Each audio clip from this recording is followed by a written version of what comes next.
नमस्कार साथियों, आप सभी का स्वागत है। आज इस क्लास में हम राजस्थान पात्रता परीक्षा यानी सेट का जो पिछला पेपर हुआ था उसके सेकंड पेपर की चर्चा करेंगे। इसमें कुल 50 प्रश्न हैं और ये पुराने नेट के पैटर्न पर आधारित है। तो इस क्लास में मुख्य रूप से बेसिक कॉन्सेप्ट और जो सामाजिक अनुसंधान के प्रश्न हैं वो इसमें दिए गए हैं, तो इन पे हम एक एक पे चर्चा करेंगे। तो आप एज ए प्रैक्टिस सेट के रूप में इसको हल कर सकते हैं और जो सेट की तैयारी कर रहे हैं उनके लिए एक आइडिया हो जाएगा कि किस प्रकार से प्रश्न है वो पूछे जाते हैं और नेट के पैटर्न और सेट के पैटर्न में क्या अंतर है। तो पहले हम बात करते हैं प्रश्न नंबर 1 पे कि समाजशास्त्र को मानव संबंधों के वैज्ञानिक ज्ञान के बारे में परिभाषित किया जा सकता है। ये किसने कहा? ये कयूबर ने कहा है। किसने कहा है? कयूबर ने कहा है। वार्ड ने समाजशास्त्र की सबसे छोटी परिभाषा दी थी कि समाजशास्त्र समाज का विज्ञान है, और गिडिन्स ने क्या कहा था कि समाजशास्त्र समाज का वैज्ञानिक अध्ययन करने वाला विज्ञान है, और क्यूबर ने क्या कहा कि यह मानव संबंधों के वैज्ञानिक ज्ञान के बारे में है। प्रश्न नंबर 2 है। तो जो प्रश्न आपको नहीं आते हैं आप अपनी प्रश्न बैंक में इनको नोट कर लीजिए। ये सबसे अच्छा तरीका यही होता है कि जो प्रश्न आपको नया लगता है एक बार आप उनको अलग से नोट कर लें और उसकी 1-2 बार रिवीजन करें, और जो आता है उसको छोड़ दें। उसको लिखने का कोई ज़्यादा मतलब नहीं बनता है। प्रश्न नंबर 2 है कि समाज का विज्ञान संभव है किस उपागम की मान्यता है। तो ये किस उपागम की मान्यता है कि समाज का भी वैज्ञानिक अध्ययन है वो संभव है। तो मानवीय नहीं है, प्रकार्य नहीं है, नारीवादी नहीं है, ये कौन सा है? प्रत्यक्षवाद। ऑगस्ट काम्टे ने प्रत्यक्षवाद में यही तो कहा था ना कि विज्ञान की पद्धति के आधार पर हम समाज का अध्ययन कर सकते हैं, और उनको क्या नाम दिया था? समाज का विज्ञान यानी समाजशास्त्र। आगे है प्रश्न नंबर 3। समुदाय की 2 आधारभूत विशेषताएं होती है। समुदाय की 2 आधारभूत विशेषताएं होती है। तो नोट करना, यहाँ समुदाय की विशेषता पूछी जा रही है। किसकी पूछी जा रही है? समुदाय की। तो समुदाय की 2 आधारभूत अवधारणा कौन सी होगी?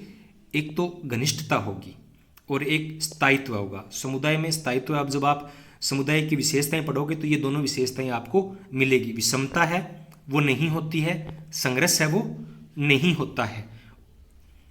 आगे है प्रश्न नंबर 4 कि टोनीज के अनुसार समिति का मुख्य आधार क्या है। टोनीज ने समिति का मुख्य आधार क्या बताया था? क्या बताया था? आर्थिक हित बताए थे। क्या बताया था?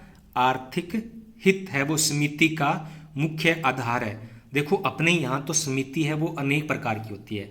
अपने यहाँ धार्मिक स्थिति समिति भी बन सकती है, राजनीतिक समिति भी बन सकती है, लेकिन जो टोनीज ने जिस समाज की बात की है तो वहाँ पे जर्मनी की बात की है, तो वहाँ समिति का मुख्य आधार क्या है? आर्थिक होता है। आर्थिक हितों के लिए समितियों का निर्माण है वो किया जाता है। आगे है प्रश्न नंबर 5 कि वह संस्कृति जो अक्सर धरातल से उगती है, स्वयं निर्मित होती है और स्वायत्तशासी है और लोगों के जीवन एवं अनुभवों को सीधा प्रतिदर्शित करती है, तो उसे क्या कहा जाता है? उच्च संस्कृति नहीं कहा जाता, लोकप्रिय नहीं कहा जाता, जन संस्कृति नहीं कहा जाता, उसको क्या कहा जाता है? उसे फोक कल्चर का है। किसने कहा? फोक कल्चर की अवधारणा किसने दी थी? रॉबर्ट रेडफील्ड ने दी थी।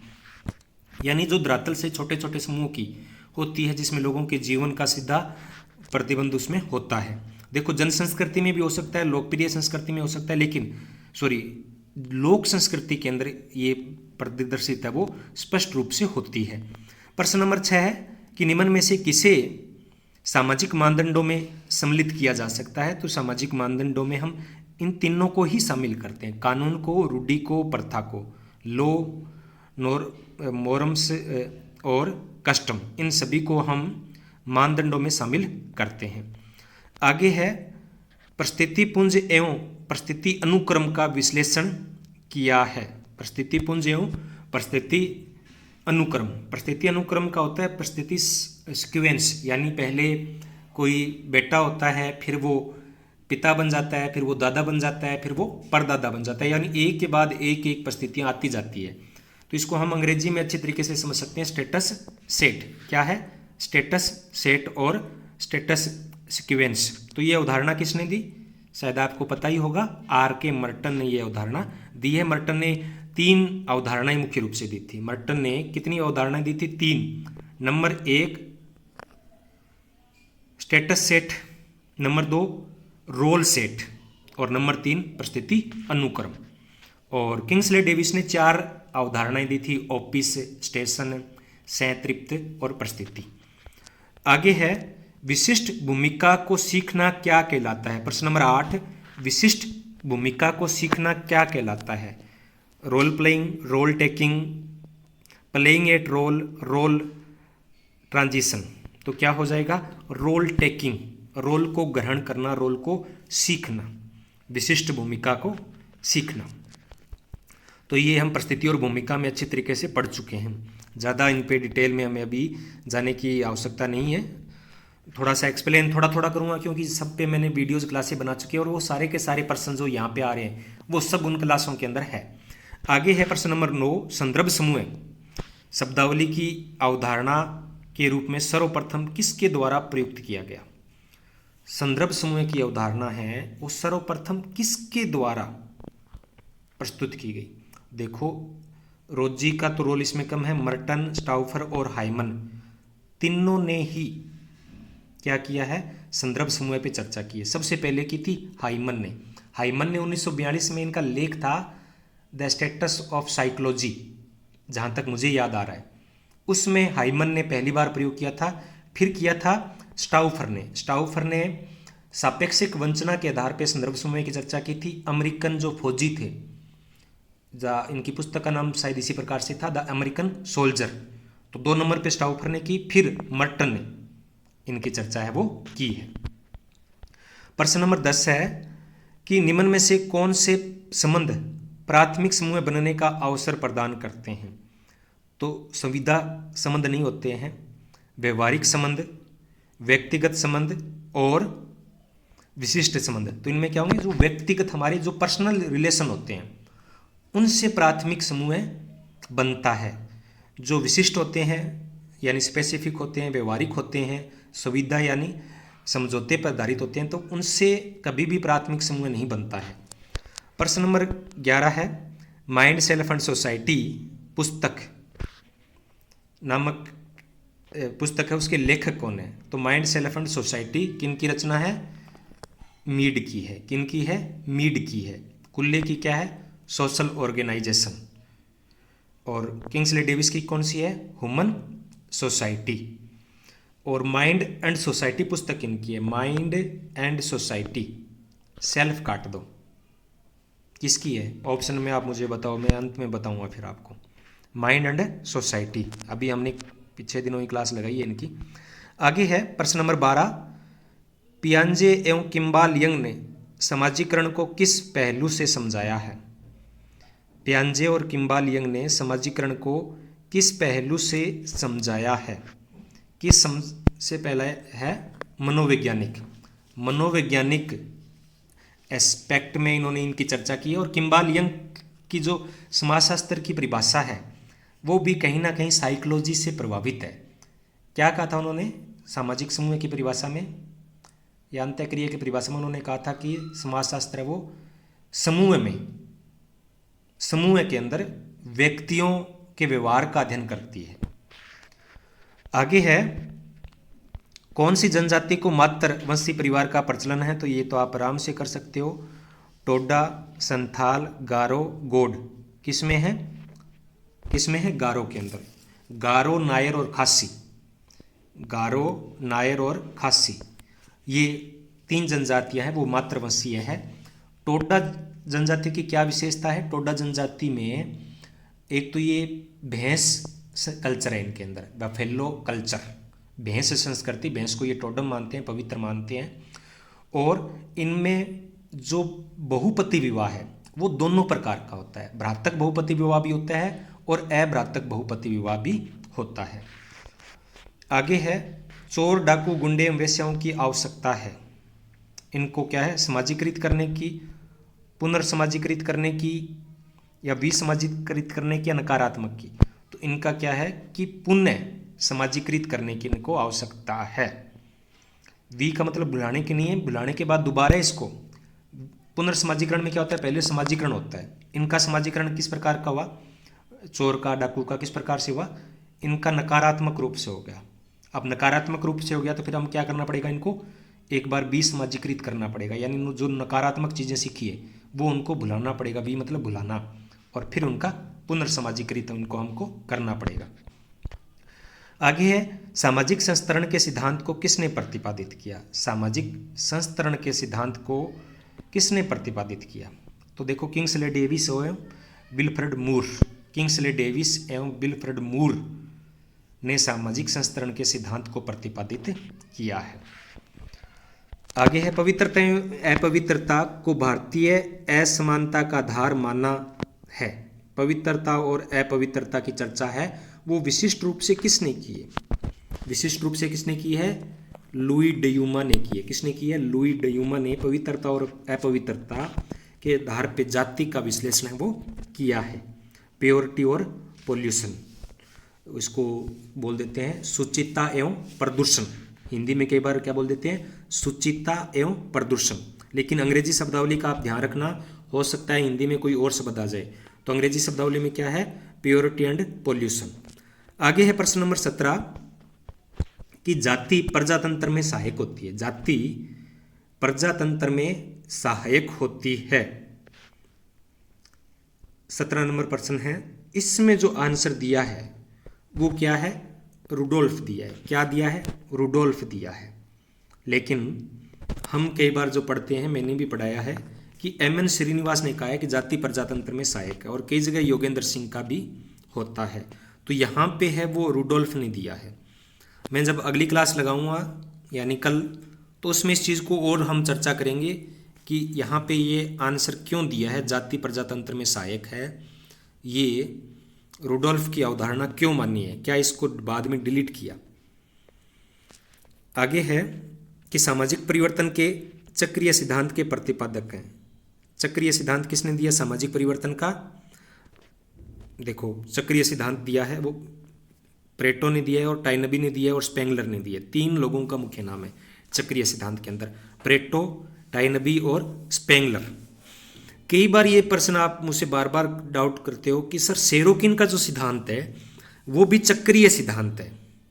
देखो सेरोकिन ने मुख्य रूप से जो सिद्धांत दिया है उसको बोलते हैं उतार चढ़ाव का सिद्धांत, पेंडुलम का सिद्धांत, अंतर्निहित सिद्धांत, सीमाओं का सिद्धांत। उसको हम चक्रीय सिद्धांत नहीं मानते हैं। लेकिन उन्होंने क्या बताया था, भौतिकवादी संस्कृति, फिर आध्यात्मिक संस्कृति, और फिर आदर्श संस्कृति, यानी इस प्रकार से संस्कृति है वो चलती है। अगर ऑप्शन में प्लेटो, टाइनबी और स्पेंगलर नहीं होंगे और अगर सेरोकिन दिया हुआ है ना, तो फिर सेरोकिन आंसर सही होगा, अन्यथा सही नहीं होगा। वाद प्रतिवाद संवाद का प्रारूप है, तो ये तो आप सब जानते होंगे।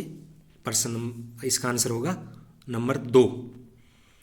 आगे है रेडफील्ड ब्राउन द्वारा रचित पुस्तक है। रेडफील्ड ब्राउन द्वारा रचित पुस्तक है वो कौन सी है, प्रश्न नंबर 20। तो कौन सी है, structure and function in primitive society. Structure and function, संरचना एवं प्रकार्य इन प्रिमिटिव सोसाइटी, यानी आदिम समाजों के अंदर संरचना और प्रकार्य है। तो ये क्या हो गया, संरचनात्मक प्रकार्यवाद हो गया। क्या हो गया है, संरचनात्मक प्रकार्यवाद हो गया है किसका, रेडफील्ड ब्राउन का। और जो दिया था इन्होंने, किन्होंने दिया था, मेलोवंस्की को, उसको बोलते हैं सांस्कृतिक प्रकार्यवाद। मैन एंड हिज वर्क्स पुस्तक इनकी है, मैन एंड हिज वर्क्स किनकी है, शायद हर्स्कोविट्स की होगी। और प्रिमिटिव कल्चर किनकी है, टाइलर की होगी। आगे है सामाजिक संरचना में व्यक्ति से व्यक्ति के संबंधों का ताना बाना समाहित होता है।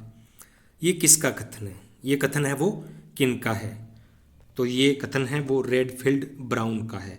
यानी सामाजिक संरचना में व्यक्ति से व्यक्ति के संबंधों को सर्वाधिक जो महत्व दिया है वो किसने दिया है, रेडफील्ड ब्राउन ने दिया है। अब प्रश्न आता है कि जो सामाजिक संरचना है वो मूर्त होती है या अमूर्त होती है, मूर्त होती है या अमूर्त होती है। तो नाडेल और रेडक्लिफ ब्राउन इनको क्या मूर्त मानते हैं, बाकी सब इसको अमूर्त मानते हैं। आगे है लेवी स्ट्रास से निम्न में से किसका विश्लेषण किया। लेवी स्ट्रास ने है वो किसका विश्लेषण किया, भूमिका की बाह्य संरचना का, भूमिका की आंतरिक संरचना का, भूमिका की औपचारिक संरचना का, अनौपचारिक संरचना का। तो किसका? भूमिका की आंतरिक संरचना का अध्ययन किया है। इंटरनल स्ट्रक्चर ऑफ रोल का इन्होंने अध्ययन किया है।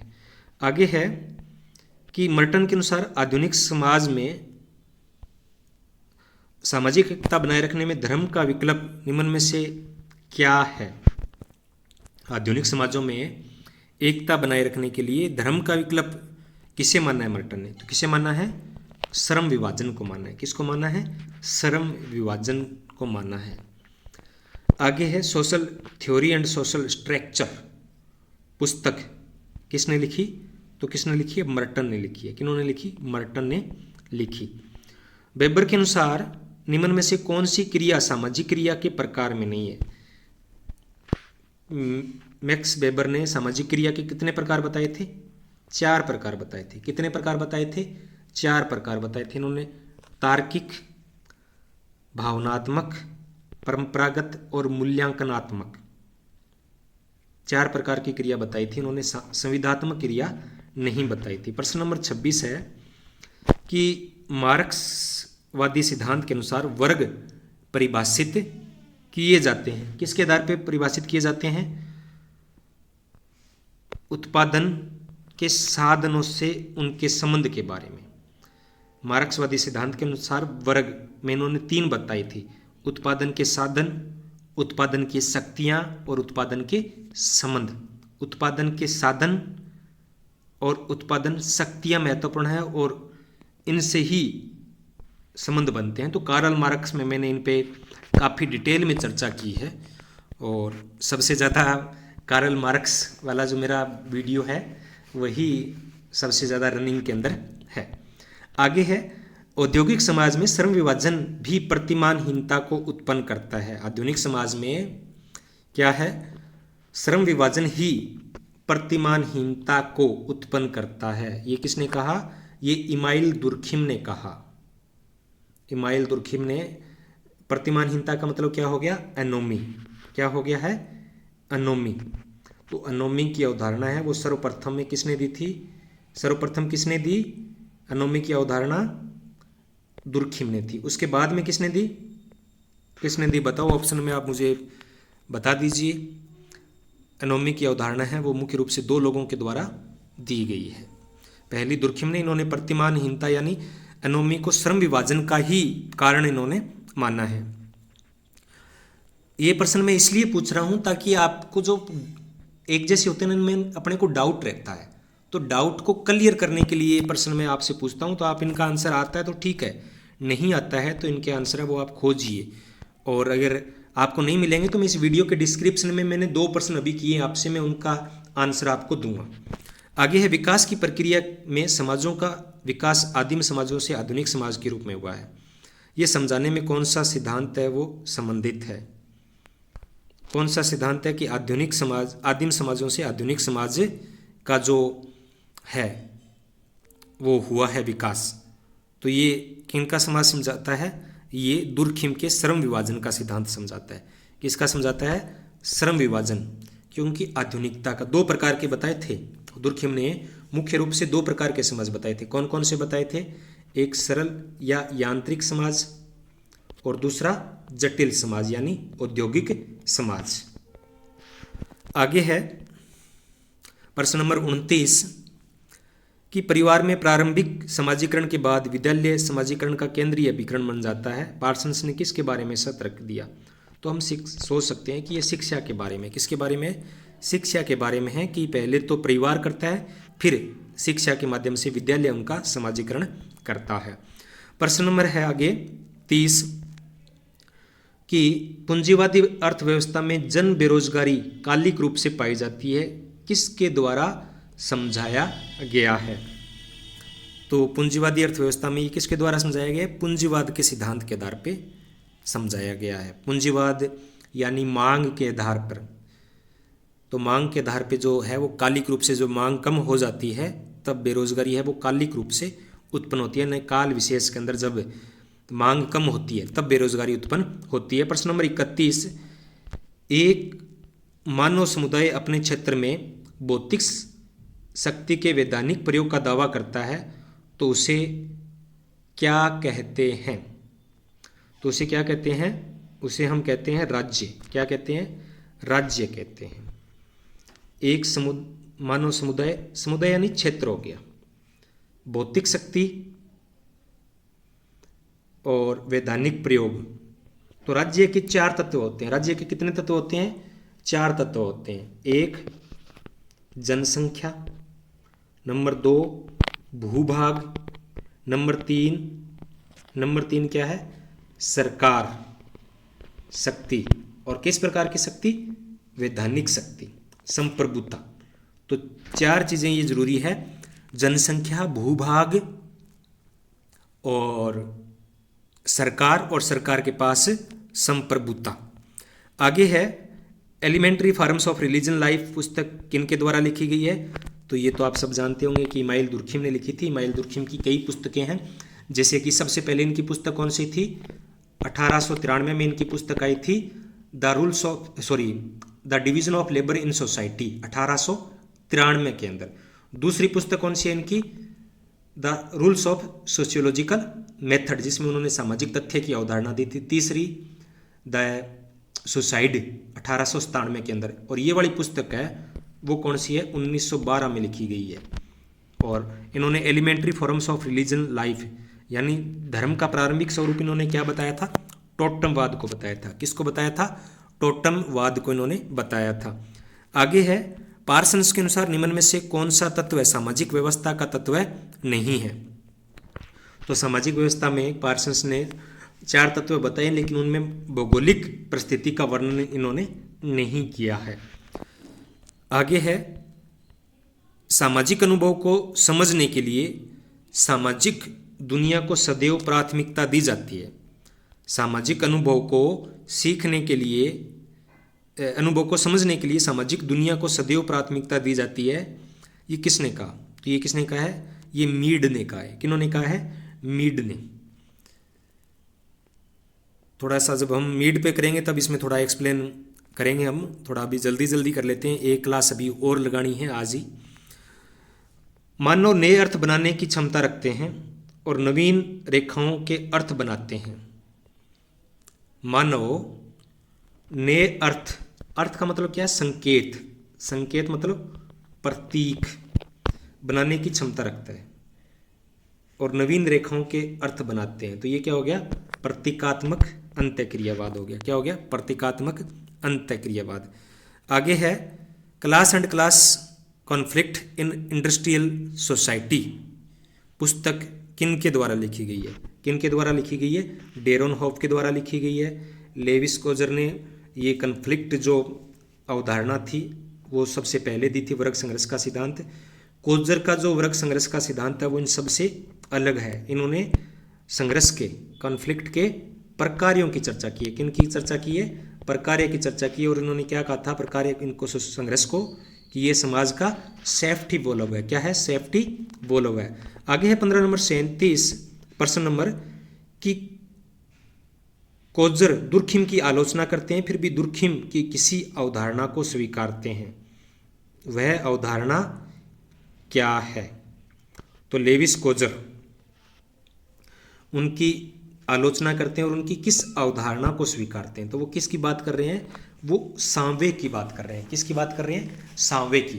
क्योंकि कोजर, मैंने अभी चर्चा की थी ना, किन की बात की थी? प्रकार्य की बात की थी। तो सांवे क्या है? एक प्रकार्यवादी सिद्धांत है, इसलिए वो इसको स्वीकारते हैं। प्रश्न नंबर 38 सामाजिक मानदंडों के वाहक क्या कहे जाते हैं? क्या कहे जाते हैं? देखो ये तो सारी छोटी चीजें, परंपराएं, प्रथाएं, कर्मकांड, ये सब, इन सब से क्या बनता है? इन सब से बनता है सामाजिक संस्थाएं। और सामाजिक संस्थाएं सामाजिक मानदंडों के वाहक मानी जाती है। प्रश्न नंबर 39 कि लोगों की निजी कठिनाइयां और आम मुद्दों के संदर्भ में समझी जा सकती है, इससे संबंधित है। तो ये किससे संबंधित है? ये समाजशास्त्रीय कल्पना, इमेजिनेशन, सोशियोलॉजिकल इमेजिनेशन, समाजशास्त्रीय कल्पना। ये किसने दी थी समाजशास्त्रीय परिकल्पना की अवधारणा?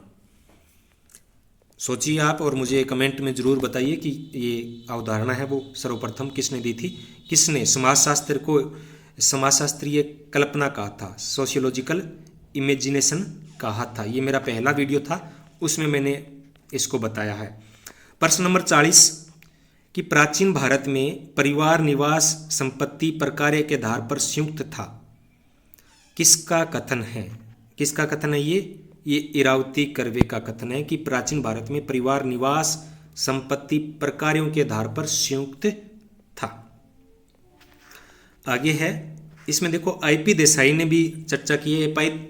आईपी देसाई ने क्या था कि भारत के अंदर जो परिवार है वो संरचनात्मक रूप से तो एकांकी है, संरचनात्मक रूप से क्या है, एकांकी है, लेकिन प्रकार्यात्मक रूप से क्या है, प्रकार्यात्मक रूप से संयुक्त है। यानी उनका संरचना तो ऐसी है कि 4 भाई है तो चारों अलग अलग शहरों में रहते हैं, तो एक एक परिवार में रहते हैं, लेकिन जब भी विवाह शादी होती है, संपत्ति का उन पे सामूहिक अधिकार होता है, तो संरचनात्मक रूप प्रकारात्मक रूप से वो संयुक्त है। आगे है, व्याख्यात्मक अनुसंधान विश्लेषण करता है। अब अनुसंधान वाले प्रश्न शुरू हो गए हैं। व्याख्यात्मक अनुसंधान विश्लेषण करता है समस्या के कारणों के, समस्या के पहलुओं के, समस्या के उपकल्पना की, समस्या की अंतर्वस्तु की। तो कल हमने ये चर्चा की थी, कल या परसों उनके प्रकार देखे थे। तो एक प्रकार उसमें आया था व्याख्यात्मक। तो व्याख्यात्मक का मुख्य शब्द क्या है? क्यों। व्याख्यात्मक अगर अनुसंधान को हम बात करें तो वो एक ही बात करता है, क्यों। क्यों का मतलब होता है कारण, क्यों होता है, समस्या क्यों है, इसकी चर्चा है वो व्याख्यात्मक करता है। समस्या कैसी है उसका वर्णन वर्णनात्मक में होगा, और अगर उसका एक्सपेरिमेंट करेंगे तो फिर वो प्रयोगात्मक होगा। आगे survey method in social investigation. Survey method in social investigation पुस्तक है वो किनकी है? C.A. मोजर की है, C.A. मोजर की। इन्वेस्टिगेशन मोजर, मैं ऐसे याद करता हूँ, इन्वेस्टिगेशन का नाम आते ही मोजर याद आ जाता है मुझे। एक अच्छी उपकल्पना का गुण होता है, अच्छी उपकल्पना का क्या गुण होता है? तो उपरोक्त सभी विशिष्टता, प्रयोगसिद्धता, स्पष्टता। उपकल्पना हम कल पढ़ेंगे कि उपकल्पना किसे कहते हैं, क्या होती है, कितने प्रकार की होती है, नल हाइपोथेसिस क्या होती है। प्रश्न नंबर 44 देव निर्देशन तकनीक में निम्न युग्म सम्मिलित है। देव निर्देशन में निम्न युग्म सम्मिलित है। प्रश्न नंबर 44 है। तो इनको क्या करना है, शायद देव निर्देशन में लॉटरी होता है लेकिन उद्देश्यपूर्ण नहीं होता है। ये थोड़ा सा देव निर्देशन तकनीक में निम्न युग्म सम्मिलित है, तो कौन सा है? इसका सही आंसर है वो 4 है, टिपेट और अंकन।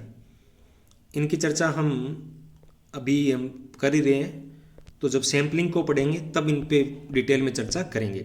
प्रश्न नंबर 45 है कि जब अनुसंधानकर्ता स्वयं अध्ययन समूह का पूर्ण भाग बन जाता है तो उसे क्या कहते हैं? तो ये तो आप सभी जानते होंगे, उसे हम सहभागी अवलोकन कहते हैं। M.N. श्रीनिवास ने और मेलोवंस्की प्रमुख सहभागी अवलोकन करने वाले समाजशास्त्री है। टिपेट विधि के 4 अंकों वाली सूची में कुल कितनी संख्याएं होती है? ये अभी हम कर रहे थे ना, ये टिपेट विधि अभी पिछला प्रश्न आया था, तो इसमें कुल 4 अंक होते हैं और ये नियमित अंतराल से देव निर्देशन विधि है। तो ये जो 4 अंक होती है उसकी अधिकतम कितने संख्याएं हो सकती है? तो 10,400 संख्याएं हो सकती है, 10,400। ये कई बार परीक्षा में पूछा जा चुका है। आगे है दस्तावेज, पुस्तकें, समाचार पत्र, पत्रिकाएं एवं अन्य लिखित पांडुलिपि मात्रात्मक अथवा गुणात्मक विश्लेषण करना कौन सी विधि है? तो इनका जो विश्लेषण करना है वो किस विधि के अंतर्गत आता है? तो उसको कहते हैं हम अंतर विषय वस्तु विश्लेषण, अंतर विषय वस्तु विश्लेषण। तो ये दस्तावेजों का, किताबों या समाचार पत्रों के आधार पर, जैसे कि हम देखते होंगे वैवाहिकी होता है एक, तो उसके अंदर लोग हैं अपने विवाह के लिए एड देते हैं, तो उसके द्वारा हम समझ सकते हैं कि किस जाति के लोग हैं वो आधुनिक संचार साधनों का प्रयोग है वो ज़्यादा कर रहे हैं, कौन से अपनी रिश्तेदारियों में ही शादी करके राजी है, कौन से समुदाय और कौन से बाहर शादी करने के लिए अपने रिश्ते हैं वो ढूंढते हैं। प्रश्न नंबर 48 है कि अनुसूची तथ्य संकलन का यंत्र है, इसमें यह भी विशेषता होती है। तो देखो अनुसूची है, अनुसूची के अंदर क्या होता है, अवलोकन भी होता है और क्या होता है, साक्षात्कार भी होता है। लेकिन साक्षात्कार छोटा होता है। जब हम इंटरव्यू लेते हैं ना तो उसके लिए हम एक शब्दावली का प्रयोग करते हैं, एक यंत्र का प्रयोग करते हैं। ये क्या है, डेटा कलेक्शन का एक विधि है अनुसूची। तो इसको हम बोलते हैं साक्षात्कार अनुसूची। क्या बोलते हैं, साक्षात्कार अनुसूची, यानी साक्षात्कार भी है और अनुसूची है। अवलोकन एक ऐसी चीज है, अवलोकन यानी देखना। अवलोकन का मतलब क्या है, देखना। अनुसूची के अंदर भी अवलोकन होता है और इंटरव्यू के अंदर भी अवलोकन होता है। हाँ, जो प्रश्नावली होती है उसमें अवलोकन की सुविधा अपने को नहीं होती है। आगे है प्रश्न नंबर 49। एक केंद्रीय प्रवृत्ति का मापन गुणात्मक सम्यक के लिए लागू होता है, उस केंद्रीय प्रवृत्ति का नाम है। तो उस केंद्रीय प्रवृत्ति का क्या नाम है, बहुलक है। क्या है, बहुलक है। केंद्रीय प्रवृत्ति मापन जो गुणात्मक सम्यक के लिए उपयोगी है, तो उसे हम क्या कहते हैं, बहुलक कहते हैं। स्पीयरमैन के रैंक सहसंबंध गुणांक का निम्न में से किसके बीच रहता है, किसके बीच में रहता है, ये आप देखा होगा, -1 से +1 के बीच के अंदर होता है।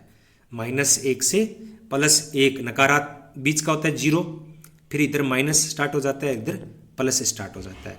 अगर +0 से आगे होगा तो सकारात्मक होगा और इससे होगा तो नकारात्मक सहसंबंध होगा, और अगर 0 होगा तो कोई सहसंबंध इनमें नहीं होगा। तो ये आज हमारी क्लास है वो यहीं पूरी होती है। इसमें मैंने 3 प्रश्न आपसे पूछे थे जिनके आंसर मैंने नहीं बताए हैं। अगर आपको वो मैं इसमें कमेंट बॉक्स में या फिर वीडियो के डिस्क्रिप्शन में दूंगा, अभी नहीं देने वाला। और एक प्रश्न हमें आज डाउट लग रहा है मुझे कि जाति है वो प्रजातंत्र में सहायक है, ये किसने कहा था। ये अलग अलग किताबों में अलग अलग दिया हुआ है, तो इसका सही आंसर खोजकर वो भी मैं आपको इस वीडियो के डिस्क्रिप्शन में कल दे दूंगा, आज नहीं दे पाऊंगा। अभी मुझे एक वीडियो और बनानी है। तो एक क्लास इसका जो 3rd पेपर है वो हम अभी हल करेंगे। तो आप नेक्स्ट जो क्लास है वो इसका 3rd पेपर है। आपने इतने प्रेम से सुना, इसलिए आप सभी का बहुत बहुत धन्यवाद।